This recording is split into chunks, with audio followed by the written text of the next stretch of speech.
कि आपको मालूम होगा कि डियरनेस अलाउंस बढ़ चुका है। तो अभी बहुत सारे जीडीएस को कन्फ्यूज़न हो रहा होगा कि डियरनेस अलाउंस तो बढ़ गया 4%, तो अभी हमारा सैलरी कितना आएगा, यानी कि जो अभी मार्च में जो चल रहा है मंथ, उसका सैलरी कितना आएगा। तो बहुत लोग एक्साइटेड है, कन्फ्यूज्ड भी है। तो अभी पहले हम बात कर लेते हैं बीपीएम का, उसके बाद एबीपीएम डाक सेवक का बात करेंगे। यानी एबीपीएम और डाक सेवक का दोनों का एक ही सैलरी होगी, अभी दोनों एबीपीएम ही कहलाता है, ठीक है। तो देखिए, डाक सेवक को सिर्फ स्टेशनरी चार्ज मिलता है, या फिर एबीपीएम को साइकिल मेंटेनेंस अलाउंस अलग से मिलता है, उसको सैलरी में इंक्लूड करके नहीं देते हैं।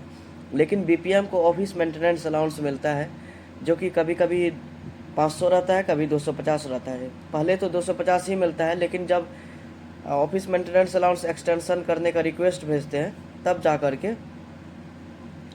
जाके आपका 500 रुपया होता है। तो अभी यहाँ पे देखिए, 12,000 मान लो बीपीएम का सैलरी है, बेसिक टीआरसी है, और उस पर 50% ये अभी बढ़ गया, इसको निकाल लेते हैं।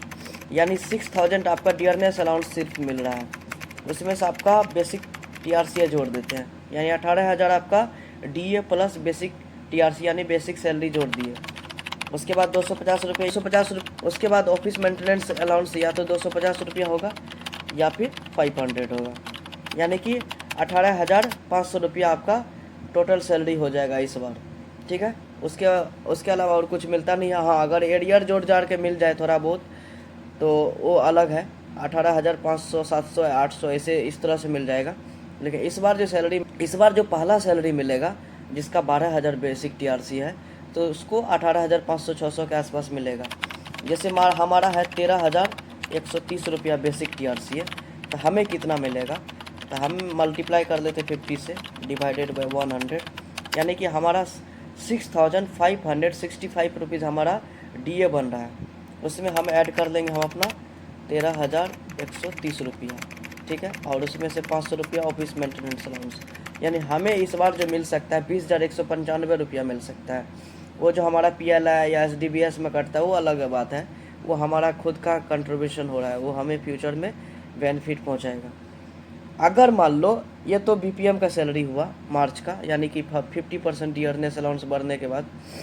अगर मान लो एबीपीएम का निकालते हैं, हम इसको डिलीट कर देते हैं। एबीपीएम का सैलरी होता है 10,000 का 50% डीए निकाल लेते हैं, तो 5,000 आपका डीए हो गया, और बेसिक सैलरी आपका बेसिक टीआरसी कितना है 10,000, यानी 15,000 डायरेक्ट आपका बेसिक टीआरसी है, यानी बेसिक सैलरी और डीए हो गया। उसके बाद मान लो कि 50 या 25 रुपये इस तरह से स्टेशनरी चार्ज मिलता है, यानी कि हार्डली आपको 15,050 रुपया के आसपास, 75 रुपया के आसपास मिल सकता है, ठीक है, इसी बीच में मिलेगा। और जो भी डिडक्शन वगैरह सब हो रहा है तो अलग बात है। ये है स्टार्टिंग सैलरी जो जिसका 10,000 है। किसी किसी का जो इंक्रीमेंट हो जाता है, एनुअल इंक्रीमेंट होता है, वो जो 10,000 का मान लो, 10,000 का एनुअल इंक्रीमेंट 3% जो बढ़ता है, यानी कि उसमें ऐड कर देंगे, तो उसका जो एक साल हो गया तो उसका 10,300 रुपया होगा। 10,300 में हम 50% डीए निकाल लेते हैं, तो उसको निकल के आएगा कितना डीए, 5,300 रुपया। उसमें से हम 10,300 जोड़ देते हैं, ठीक है, प्लस मान लो 50 रुपया स्टेशनरी चार्ज का जोड़ लेते थे, 15,650 रुपया मिलेगा, जिसका एक साल हो गया। इसी तरह आप जोड़ते जाएंगे बेसिक टीआरसीए में 3-3%, तो उसके हिसाब से आपका डीए भी निकल जाएगा और टोटल सैलरी भी निकल जाएगा, ठीक है। और मान लो कि कोई कंफ्यूज है कि डाक सेवक को कितना मिलेगा, तो डाक सेवक का बेसिक टीआरसी और एबीपीएम का दोनों के एक ही मिलता है, ठीक है, तो उसका भी निकाल के देख लेते हैं।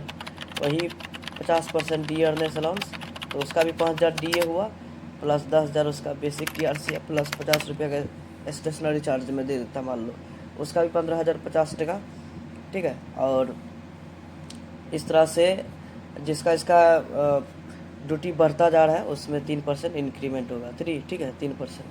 तो ये सब चीज़ है, तो देखते हैं इस बार क्या क्या चीज़ होता है। फ़िलहाल तो 4% डियरनेस अलाउंस बढ़ चुका है, और आई होप और भी बहुत कुछ चेंजेज हो और सैलरी ज़्यादा से ज़्यादा बढ़े, और ताकि होली में बहुत अच्छा धमाका हो, ठीक है। ओके।